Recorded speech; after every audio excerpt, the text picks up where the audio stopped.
Halo saudara, dimanapun Anda berada, Anda kembali menyaksikan live breaking news bersama saya Sandi Yuwanita.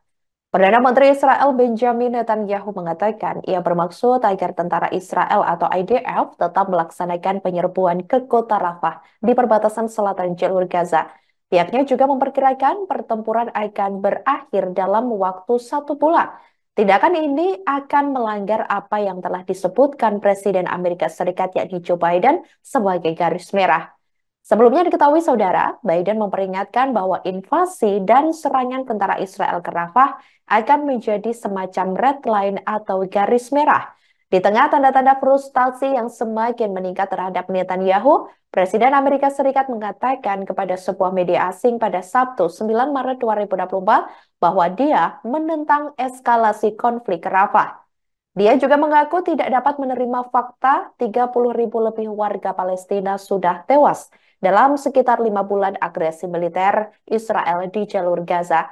Sementara itu, bagi Netanyahu, garis merah yang Israel pahami adalah kejadian serangan banjir Al-Aqsa oleh kelompok Hamas pada 7 Oktober 2023 lalu. Ketika ditanya pada hari Minggu 10 Maret 2024 lalu, apakah pasukan Israel akan bergerak menyerbu Rafah, Netanyahu menjawab dengan tegas. Pihaknya mengaku akan segera menyerbu Rafah dan tidak akan mundur sedikit pun. Selain itu, Netanyahu mengaku mendapat dukungan diam-diam dari beberapa pimpinan Arab, yakni untuk terus melancarkan serangan terhadap kelompok Hamas.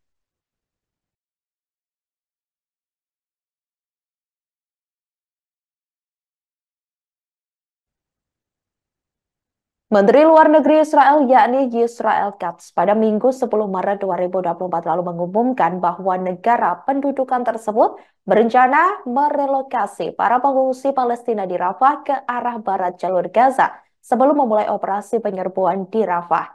Ahmad melaporkan sebelumnya Israel telah merelokasi lebih dari 1 juta warga Palestina dari wilayah utara ke selatan di awal perang.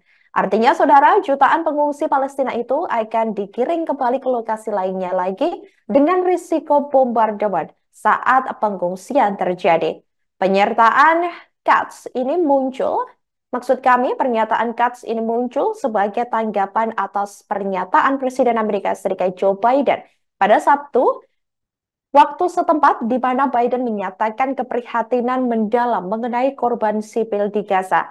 Biden juga mengkritik Perdana Menteri Israel Benjamin Netanyahu yang menuduhnya lebih merugikan Israel daripada membantu Israel. Biden juga menyebut rencana operasi pasukan pendudukan Israel yakni IDF di Rafah, Gaza Selatan sebagai garis merah. Soal pernyataan Biden itu, Katz berkata bahwa Amerika Serikat sejatinya mendukung penyerbuan IDF ke Rafah.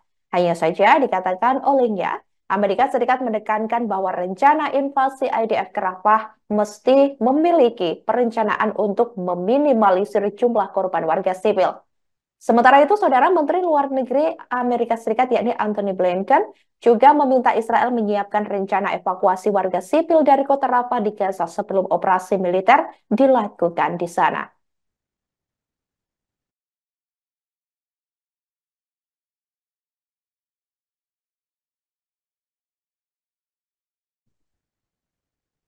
Seorang pejabat berpengaruh Houthi, yakni Abdul Sattar al-Nehmi, mengancam operasi Houthi akan terus berlanjut hingga kelompok militan tersebut bisa mengusir sekutu Amerika Serikat dan Inggris, termasuk operasi militer Israel berhenti. Houthi menuntut militer Israel meninggalkan jalur Gaza dan meningkatkan bantuan keamanan untuk warga yang membutuhkan. Seiring dengan hal itu, saudara, Houthi juga mengklaim telah melakukan 96 serangan rudal dan drone selama 5 bulan terakhir, di mana serangan itu menargetkan 61 kapal di Laut Merah dan Teluk Persia.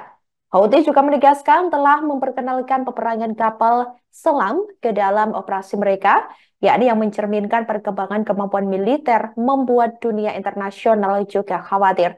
Pada pertengahan Februari 2024 lalu, Houthi juga menyerang kapal kargo Ruby Mar di Selat Bab el Mandeb, di mana menenggelamkan kapal dan menyebabkan kapal melepaskan 41.000 ton pupuk berbahaya yang telah diangkutnya. Komando Pusat Amerika Serikat menyebut peristiwa tersebut sebagai bencana lingkungan.